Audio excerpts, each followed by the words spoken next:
Wednesday, we had our first of our 3 marriage nights with, yes, it was so good, with our very own Rudy and Oshari, who are both certified marriage coaches. We had lots of laughs because Ed was there. We had some really sweet moments, and there was cake. So we are really looking forward to next Wednesday. If you missed last Wednesday, it was all about happiness. And it was about how you can choose to make your spouse happy daily by doing little small things. And when you and your spouse choose to make each other happy, the environment in your home with your kids or whoever is healthier and happier. So if you missed last Wednesday, but you can come to the next 2, please come. You are still welcome. It's November 1st, November 15th. They are Wednesday nights, 6:30 to 8 p.m., right here where you are now. And it does not matter where you are in your marriage, whether you are newlyweds, been married 50 years, whether your marriage is thriving or hurting, we can all find ways to make our marriage healthier. And please do not let kids stop you from coming because childcare is provided. The next announcement I have is our annual family camping trip. We are going camping in 2 weeks, you guys. This is up in Lake Kachuma, November 10th to the 12th. I have a fly. I feel like I'm camping, Mark. We are going, it is November 10th to the 12th, and we are still taking registrations. There's plenty of tent spots available, a few RV spots as well. If you do not have a tent or a sleeping bag, we got you covered. We want all of you to come join in on the fun. This is a church event. It's a great weekend for community, for connection, and building our family. Sorry, I'm getting distracted, Mark. What was I going to say? Register. Sign up to reunion.tv/events to register. You're more than welcome to come. We want you there. The last announcement I have is practices. Oh, that's what it was, Allie. Thank you so much. There's no service November 12th here in the alley because we're all going to be together at the campgrounds. All right. The last announcement I have is practices on your financial future. So last week, we just wrapped up a series on generosity. If you missed any of those 4 weeks, I want to encourage you to hop online and rewatch those messages. We spent 4 weeks looking at what the Bible says about money, God's character in generosity, and our part in being generous as well. So now we have a really cool opportunity coming up. It's going to be November 19th, and you have the opportunity to hear from a financial expert. He is a financial advisor. His name is Steve Hill. It is Allie's dad. He is going to be here from Illinois to provide Reunion Church the conversation about our financial future. He's going to be giving practical tools on how you can best manage and deal with your money. So November 19th, don't rush off. Hang out after church. Enjoy some pizza, not peaches. Enjoy some pizza, and you can hear from a financial advisor. That's all I have. Welcome, Mark. Let's give him a warm reunion welcome.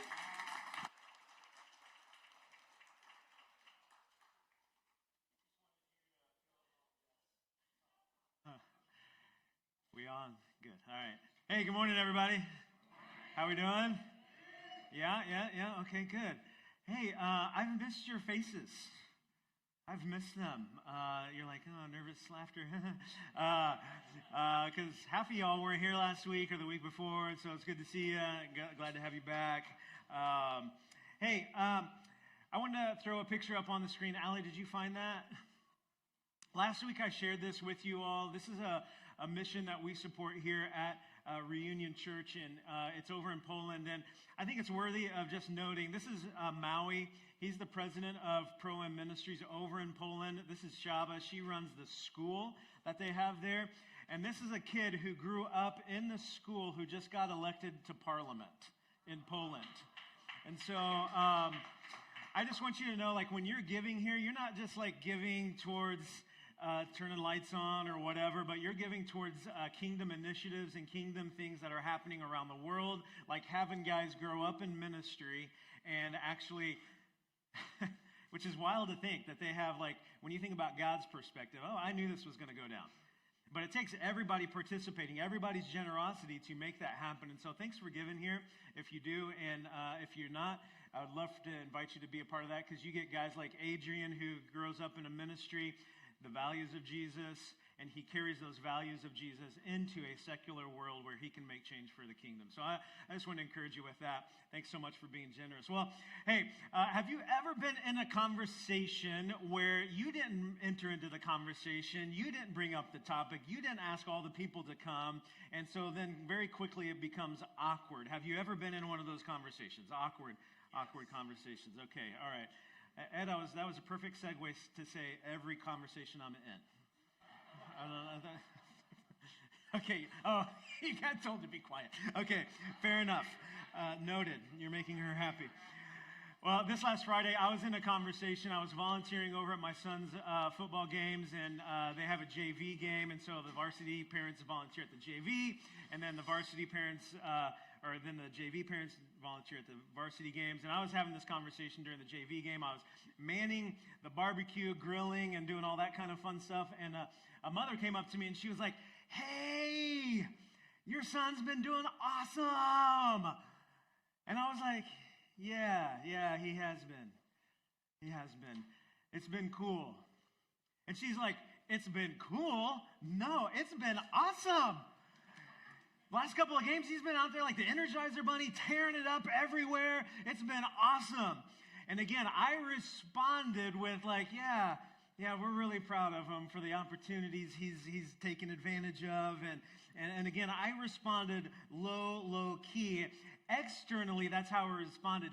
Internally, I was like giving her a high five. Internally, I wanted to match her exuberance for my son. But what made that conversation really awkward, and this lady was being super sweet, super awesome, super encouraging, was the fact that she didn't take into account who was kind of in close proximity to me.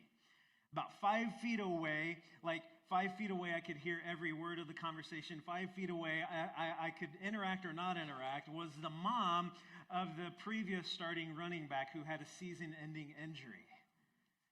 And so this mom's over here listening while this mom's over here talking to me about how awesome my son is doing. And it was awkward for me in that moment because I wanted to celebrate my son, but I also knew how hard this conversation was for this other mom.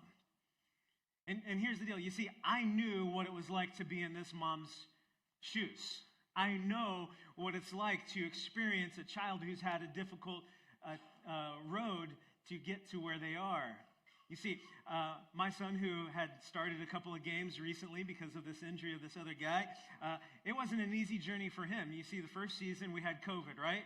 No football. Right? As a kid, that's all you live for, football. Next season was sophomore season. It was kind of a cobbled together season, kind of COVID related.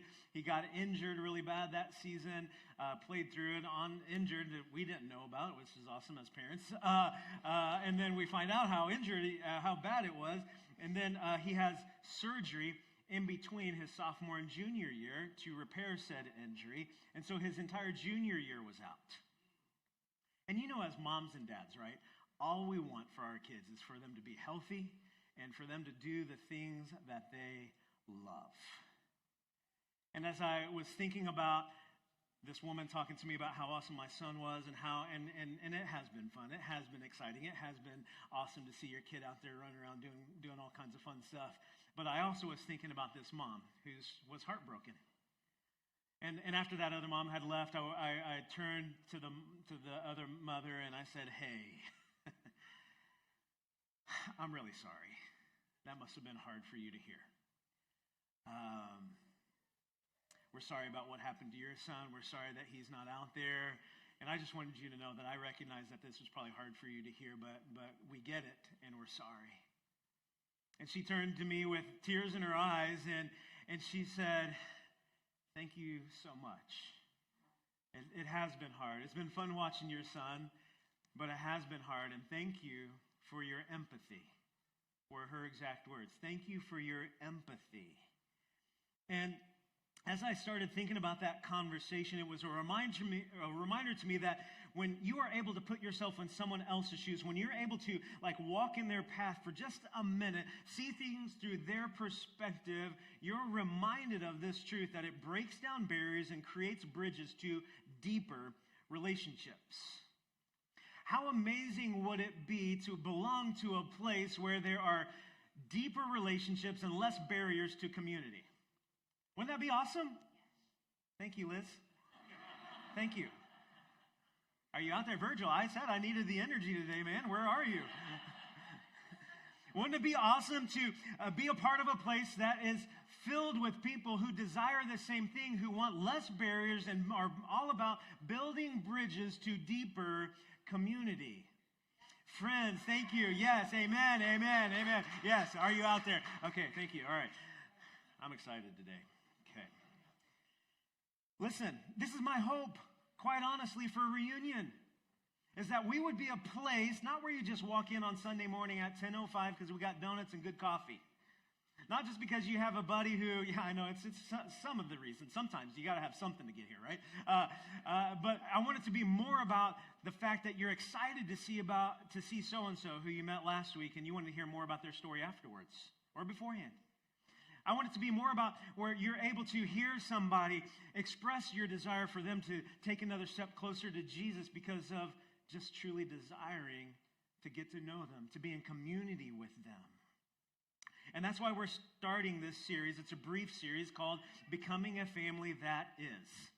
Becoming a Family That Is. And it's just going to be 3 weeks long. It's designed to help us be more and more like family, which I believe is critical for us to accomplish the mission that Jesus has given us, which is to help people find their way home. You see, when we're family, when we're living on mission together, it means that we have more hope, more peace, more strength, more courage, because we're not just doing this by ourselves. We're actually walking with family who are saying, you got it, I got you, let me come alongside you.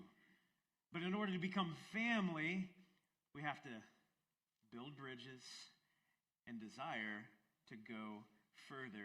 And listen, this takes a lot of work and commitment in a world sold out to bigger, faster, better, stronger, in a world full of AI-generated sound bites, in a world committed to helping you look out for number one, right? This takes work.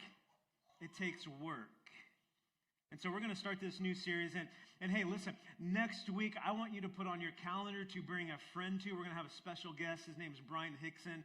I've talked about him before. He works over at his company, his clinic called the Brain Performance Center. And Brian is brilliant. Brilliant. More importantly, he is a Christian.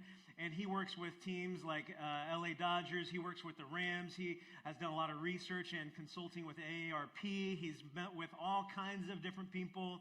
I could tell you other celebrities that he's hung out with and worked with, and I don't want to derail us because that would be a fun conversation. But he's going to be here next week, and we're going to talk all about how God made the brain and how we can take care of the brain and also recognize some things in the brain so that we can be a family that's closer together when we start understanding more and more about how this guy up here works, right?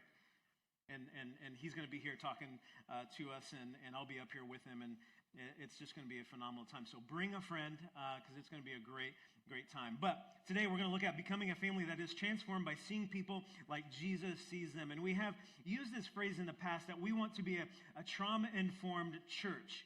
And what this means is that we, the church family, we are informed about what trauma is. Not only what trauma is, but what it does to us. And not only what it does to us, but also when we have trauma in our lives, how do we respond, and how do we respond to those around us in close proximity to the trauma that we have or they have. And if we don't want to commit to that, then we're never going to be family. Does that make sense?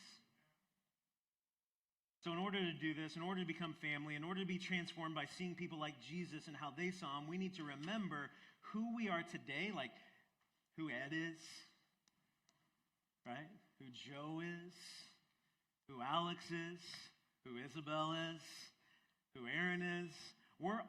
Each one of us, we're made up of the experiences that we've had in our life.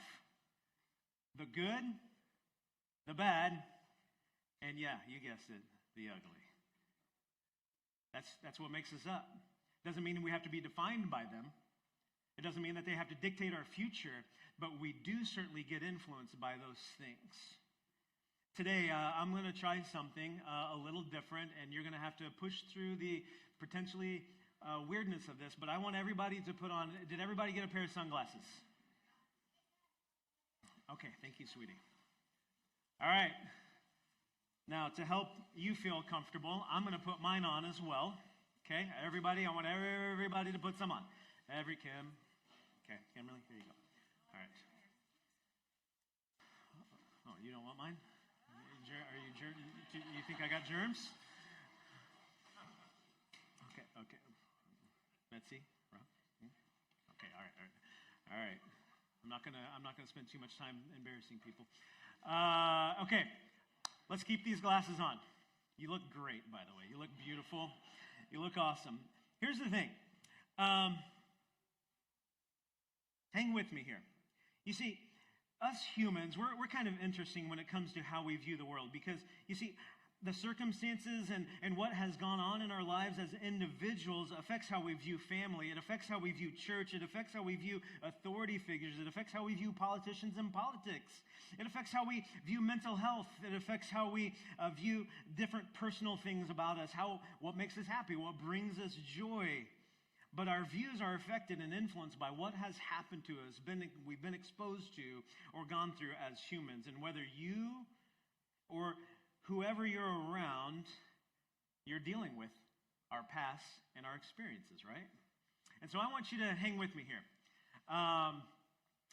Whatever color of glasses you got, whether that be blue, red, orange, purple, green, red, I can't even tell now, orange, okay? Is there yellow out there? Or is that what there's pink. Okay, well, this illustration may go awry now that I've not got the colors all right. But here's the thing. What I want you to do is, as I say the color that's at least close to your glasses, I want you to try and think and believe that that's you for the moment, okay? This is the thing that you have got going on in your life. Does that make sense? All right. So there's no judgment here. These are just some personal examples from my life, and they're also based off of hundreds and hundreds of conversations that I've had over the last 2.5 decades of ministry, okay? So let's just say you have red glasses. Let's say you're walking around with the red glasses, the red perspective. You have a parent who may have been absent, or maybe you've had a loved one that, or somebody in your family who has experienced abuse, and maybe you have that same kind of thing going on in your life if you have the red glasses. And so because of that history, it's hard for you to build attachments to people and feel connected and to maintain long-term relationships because you look at people with skepticism, right? You look at authority figures with skepticism for sure and distrust because of what's happened in your past, because of the abuse, an absent adult figure that wasn't there to protect you as a child. And so that's the red colored glasses. Let's say you have the yellow or the orange ones. You're caring for that family member with a long-term diagnosis, ALS, Alzheimer's, whatever that may be. And you've been caring for that family member, or maybe you have a child with a disability. You're caring for that person and that child, and you view the world through how in the world am I going to get to everything that's on my plate today? Because I didn't get to it yesterday, I didn't get to it last week because I'm exhausted.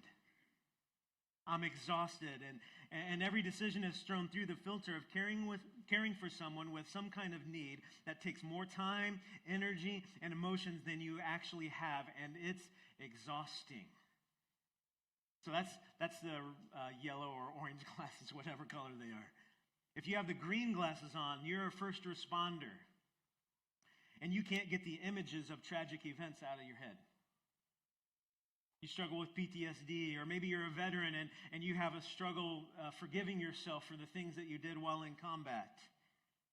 Maybe you spent time in the foster care system, but you have PTSD, and you're looking through everything through these traumatic events in your life.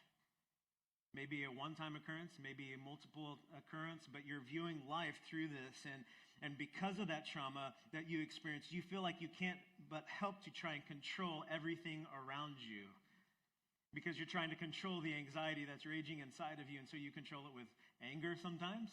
You control it with freaking out sometimes. You control it with being the loudest person in the room sometimes. But you try to keep that anxiety at bay by controlling your circumstances. Maybe it's even by being a people pleaser. Keeping the peace. If you got the purple ones, are you with me still? Are you listening? Are you dialed in here? Okay, if you got the purple ones, the purple lenses, here's the tricky part. And this is really harder to kind of wrap your head around, wrap your head or heart around, is that if you have the purple lenses, you're walking around in a world that's really tiring and challenging because nobody really believes you because you experience secondary trauma. Secondary PTSD, because you've been caring for somebody with a disease or caring for somebody who has trauma, or you live with somebody who has experienced some really tragic events, and because you're caring for them, you also get residual PTSD. Look up secondary post-traumatic stress syndrome. And you spend your day trying not to be triggered because you grew up in a functional home. I mean, I know we all grew up in dysfunction. It's kind of just what family is. But you grew up maybe in a healthy home. You had positive role models. You had all the things going right for you. And then you got hitched up with this person who had all this craziness in their life. And now all of a sudden, you're trying to figure out how to manage the craziness because you don't know how. And so now you're on pins and needles. Now you're anxious. Now you're stressed all the time because you don't know what to do with the feelings inside of you if you have purple lenses on. And it's exhausting because you're just trying to get it together, but you can't get it together. And you try to catch your breath, but you can't catch your breath because you don't know what's going on inside of you. Last one. I know you guys are probably saying, can we get to the good part? If you got the blue lenses on, this is you're looking, and remember, you're thinking through this lens, right? You're sitting next to somebody with different colored lenses, right? You know that. If you have the blue ones on, you got some depression or some kind of mental illness or struggling with some kind of depression that you don't even know where it came from. And you keep telling yourself, get out of bed, get going, but you can't. And you view everything, no matter if it's small or giant, you just can't get out of bed to go fix that thing. And you can't get to the point where you just pull yourself up by the bootstraps to get after it because you just don't have the energy anymore to get after it. Because you've got after it for 30 years, but now after 30 years of getting after it and pulling yourself up by the bootstraps and saying, squash it down, squash it down, squash it down, that depression just kind of oozes out all over everything. And now when your friends call you saying, hey, why can't you go out on a hike for the 5th time? Or, hey, can you come over and help me in my time of need?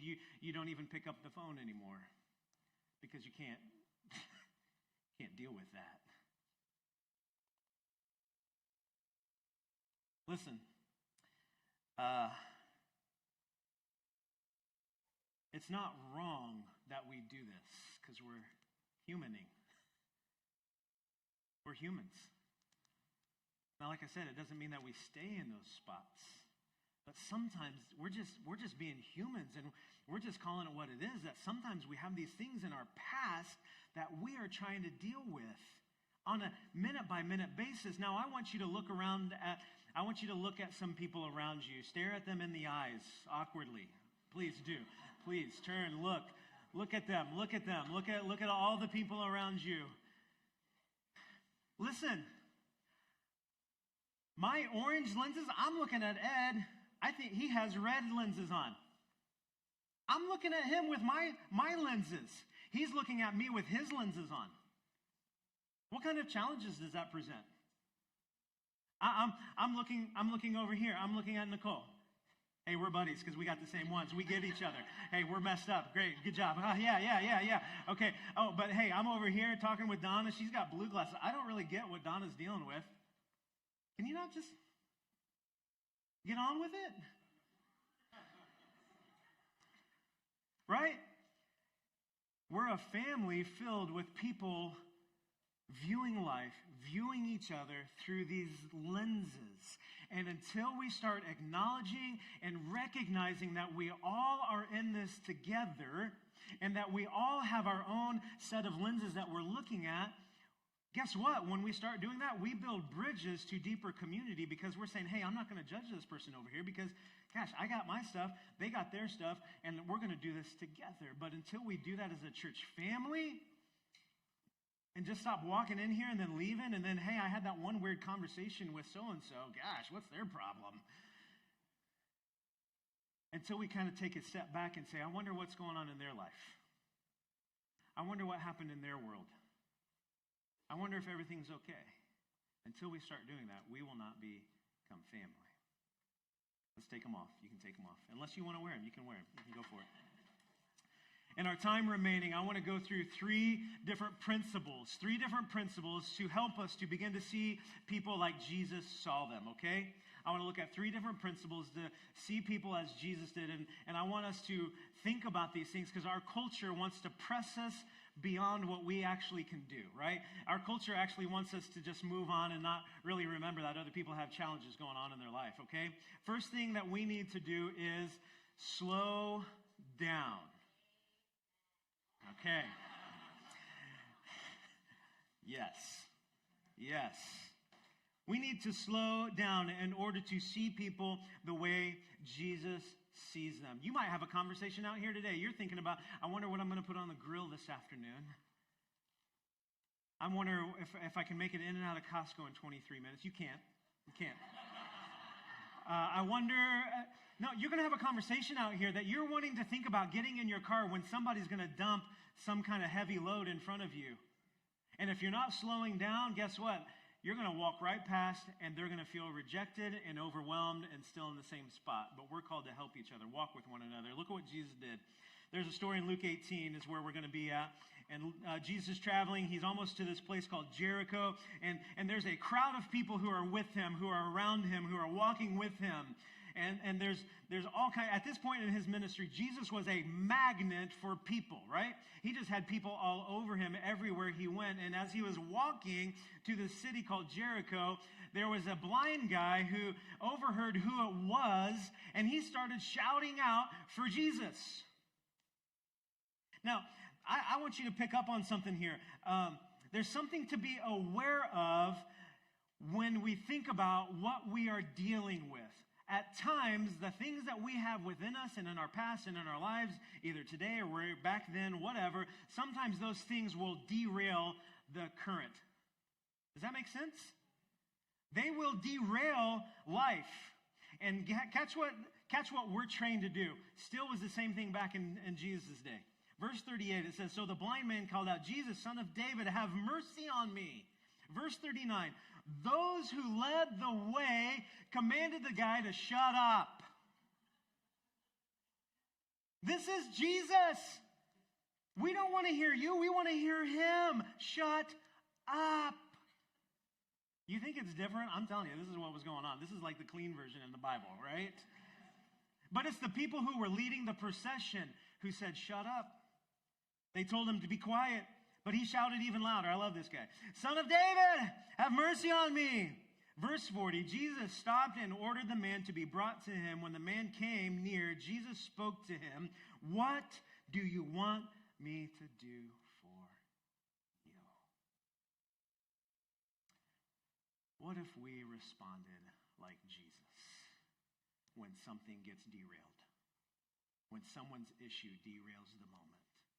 What if we responded like Jesus?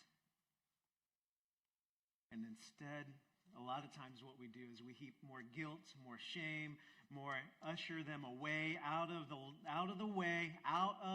way, please. When Jesus did the exact opposite of what we feel should happen. Can you imagine how healing it was for this guy? How affirming it was for this guy. How uplifting it was for this guy to say, "No, Jesus is calling for this guy. Jesus is calling for him. Bring him up. Bring him." You know, like, he gets front and center. And Jesus, he doesn't impose himself, right? He doesn't say, "Let me tell you what I'm going to do for you." He asks, "What can I do for you?" And we need to take note, friends. A lot of times when somebody presents a problem to us, we want to say, "Well, here's the 3 things you need to do to fix it." Or then we say cliche statements like, "Well, God only gives us what we can handle." That's a lie. We want to say, "Well, hey, you'll get over it." And it's been said. It's been said, "Hey, get over it." Right? Suck it up. But instead, Jesus says, "Hey, what can I do for you?"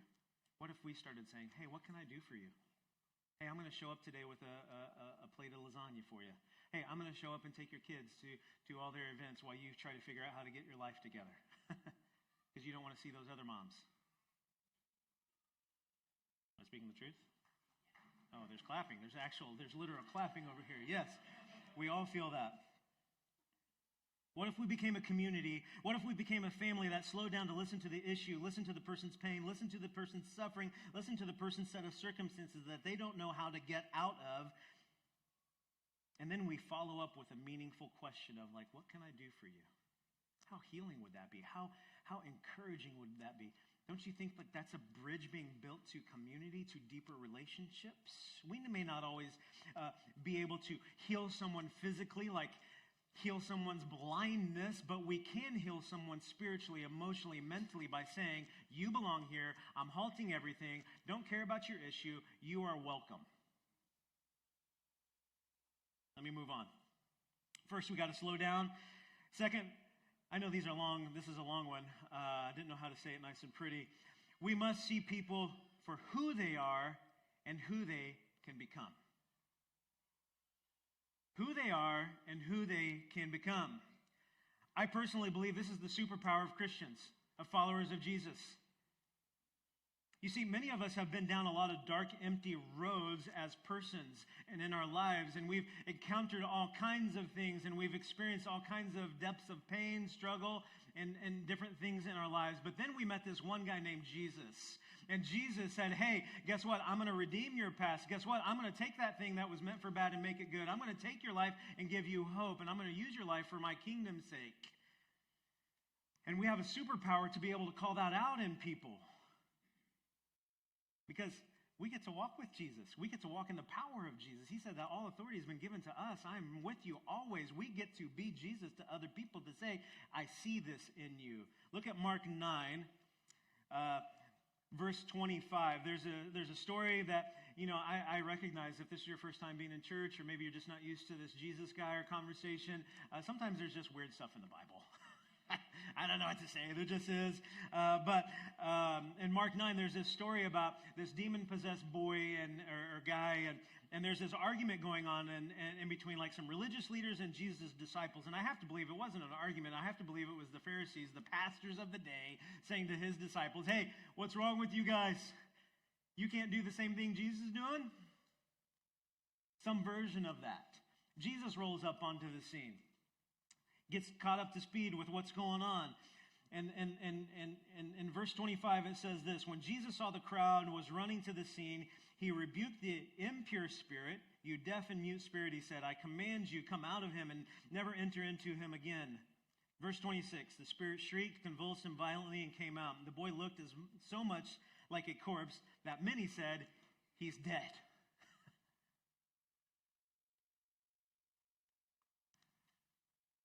There's all kinds of people walking around in life like the walking dead. They don't know which way to go. They don't know what's going on in their life. But they need to have an encounter with Jesus. You can be that encounter. You can be that person who sees where they're at. You can see and remember what God has done for you through his Son, and you can actually stop in your tracks, slow down, see that person where they are. And here's the thing: we get the blessing of saying, hey, you don't have to keep going in that direction. You actually have the ability and the goodness of God to go in a different direction, to be used by him. Listen to what it says. Even though all the people thought he was dead, verse 27, Jesus took him by the hand and lifted him to his feet, and he stood up. There are many people here today simply waiting for someone to call out in them what we see in them. Maybe they had a family member tell them day after day that they were worthless, no good, not worth it. We get to be the ones that say, no, you are worth it, and God proved it by sending his one and only Son for you. Maybe there's someone who can't see out of their circumstances, so they keep living the same destructive lifestyle and behavior, not only to themselves, but the others around them. And they're simply waiting for that hand, like Jesus reached down. They're simply waiting for that hand from someone to reach down and pull them out of their dead life into a new life. called walking with Jesus. But here's the thing, friends. If we don't slow down, we can't do this second thing. We're running so fast. It's like I grew up on a farm. We had horses. They had these things called blinders. Blinders were there to keep the horse healthy and the rider healthy, because horses get freaked out when things run up on them. That's how God made them, right? But so that they could stay focused ahead, they had blinders. Listen, us Christians, sometimes we've put on blinders so that we don't have to deal with all the you-know-what around us. That's not how Jesus wired us. That's not what he called us to do. It's to encounter people where they are, to call them to something greater. Last one. Are you with me? You out there? Okay. All right, good. Asia? Okay, all right. Just want to make sure. Last one. We got to have compassion. We got to have compassion in order to see people like Jesus sees them. In order to become a family that is, we have to have compassion. One of the most famous stories in the Bible, it's about the adulterous woman in John 8. There's religious leaders. They're looking for all kinds of fun ways to trap Jesus, to catch him in his words, to kind of throw off his proverbial system of grace, because he's destroying and eroding their authority in the world. And he has brought this girl who's caught in the act of adultery. Jesus, knowing what they were wanting, he said, well, hey, guys, thanks for bringing her here. Whichever one of you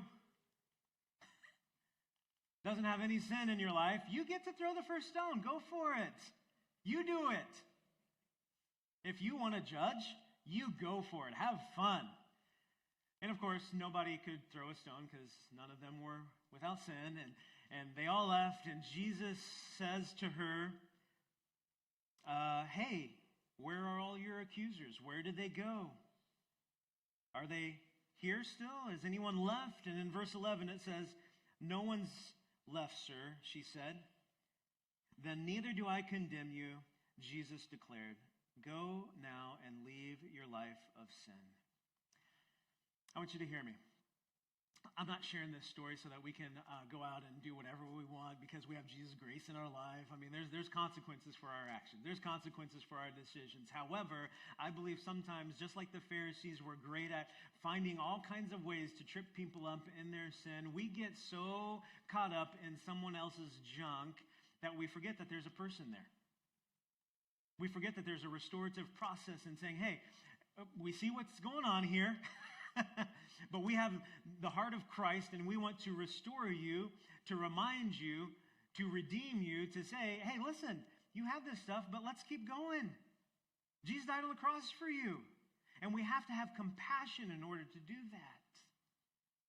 And friends, listen, we've talked a lot about this trauma-informed thing over the years and about being in people's lives and welcoming people in here that are living in the shadows of our community. The truth is that we all have trauma and all have our things in our life. Some of us just have more external things that make it more abundant than others, right? But if we deal with one another with compassion, with grace, it doesn't matter who. My wife says in regards to our children's ministry, we kind of do minimalistic type things here because here's what we know, is that if we make space for kids who have a really hard time coming to a public arena, coming to a public space, coming into a classroom that they're not used to, if we make room for that kid, then all the other kids are going to fit. Does that make sense? The kid who needs the most grace, the most energy, if we make room for that kid, that family, that person, everybody else is going to fit. And guess what? When we make room as adults leading our children in that kind of mindset, right? When we make room for the most challenging person, and we're not pointing fingers at anyone, because at times we all are the most challenging one, right? Yes. Okay, this portion are being honest. You guys, I don't know what's going on over here, but I said there's no judgment. There's no judgment. Okay. Listen, I feel so passionate about this because I feel like the church has become one of those places where they're like, I'm not going to that place. There's no way. That's full of people. Yeah. It's full of people who have treated me like trash because I did that one thing, or because I didn't do that one thing. Or hey, guess what? You have a kid who has some challenges, has some struggles, and you get the stink eye from that other person because your kid kind of freaks out when they hear loud noises. And because of that, you kind of get the shame eye, the shame feeling, because your kid's that kid, and we haven't developed a spirit of grace for those who are struggling. Listen, I grew up on a farm. There was little to no empathy shown on the farm. There just wasn't. It was like, oh, I'm sorry your leg got cut off. There's chores to do. Get out there. You think I'm kidding? Maybe I'm still talking to my counseling about it. Because of the grace of God, He gave me a wife who has a strong mercy gift, who cares for people who don't have a voice for themselves, who is able to reveal to me some of my insufficiencies when it comes to empathy. I have learned how to empathize. I have also learned to empathize because I have lived 46 years on this earth, and that's just the case. When you're old, I get weepy-eyed over stuff that in my 20s, I'd be like, hey, dude, why are you crying over here? But I care. We can develop this, so I don't want to hear the excuse, I just don't have it. We all can have it. We just have to want to have it. And in order for us to want to have it, we have to have compassion like Christ had it. And in order for us to have compassion like Jesus had it, we have to see people how Jesus saw them. And in order for us to see people people like Jesus saw them, then we have to slow down and be Jesus to the people, not only that come here, but that we're in life with, in our neighborhoods, in our workplaces. And we can do this in here, we can do this out in the alley, we can do this in our neighborhoods, we can do this in our workplaces. But friends, listen, I want to become a family that is all about trying our best to welcome any and all who come here for the sake of Jesus. For the sake of Jesus. And maybe today you don't know who He is, maybe you haven't ever experienced His grace, maybe you haven't ever encountered this kind of a Jesus before because of whatever in your past. But He's here waiting for you to take that step towards Him. I want you to, everybody put your glasses back on. Last thing.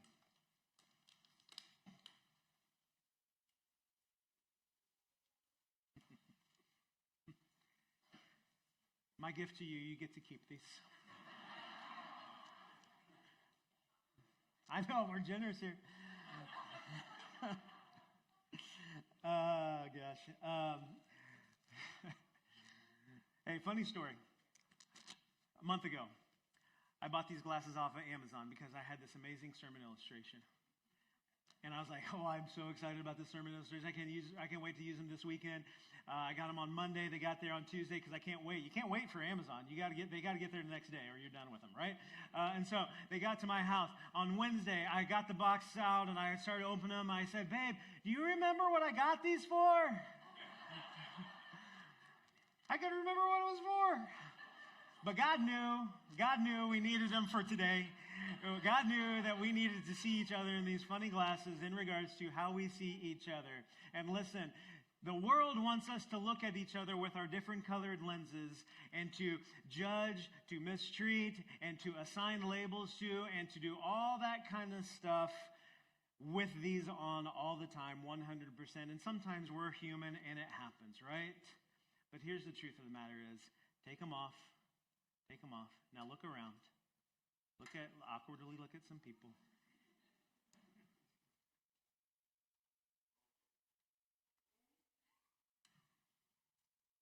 This is how Jesus sees us. This is how Jesus sees us, for who we are and where we are. Let's go and do the same. Let me pray for us. God, we love you. I thank you for your love for us. I thank you for your goodness for us. I thank you for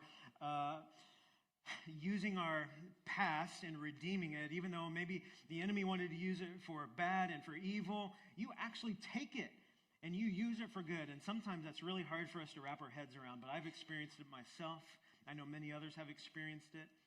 But God, I pray that you would help us to become a family that is able to begin to see each other and those we come into contact with your eyes, your perspective, your love, your compassion, your goodness. Help us to slow down. Help us to listen and to say, what can we do? And that we would become that kind of community over and over again for the sake of your Son. We love you. In Jesus' name, everybody said? Amen.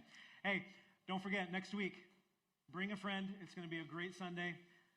Have a good day.